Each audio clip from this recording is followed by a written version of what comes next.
नाराज हो गई नहीं? नहीं, बहुत खुश बनी हम। सवेरे पूरा गांव में लड्डू बांटब। हमार मेहरारू सुहाग रात में टेबल पे लेबल मिला के पंजा लड़ावतिया। हमरा खातिर कुछ महीना इंतजार ना कर सकता निका? कहाँ है?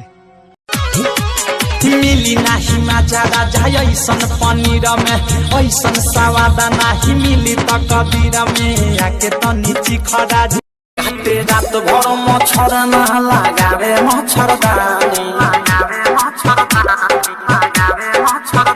हमर जोहरत जवानी खोजे पानी पानी।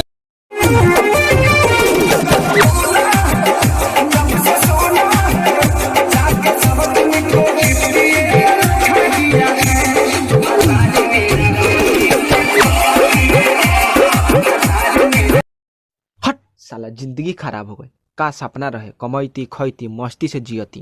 तले हमार सपना पूरा हो गल कादू। बिना पूरे भइले रोज फुटानी करत रहलिस। शादी भइल त नतिया के बेटा छापरा जिला में छी। हमारी मांगे सिंदूर से भर दो, हमारी मांगे सिंदूर से भर दो।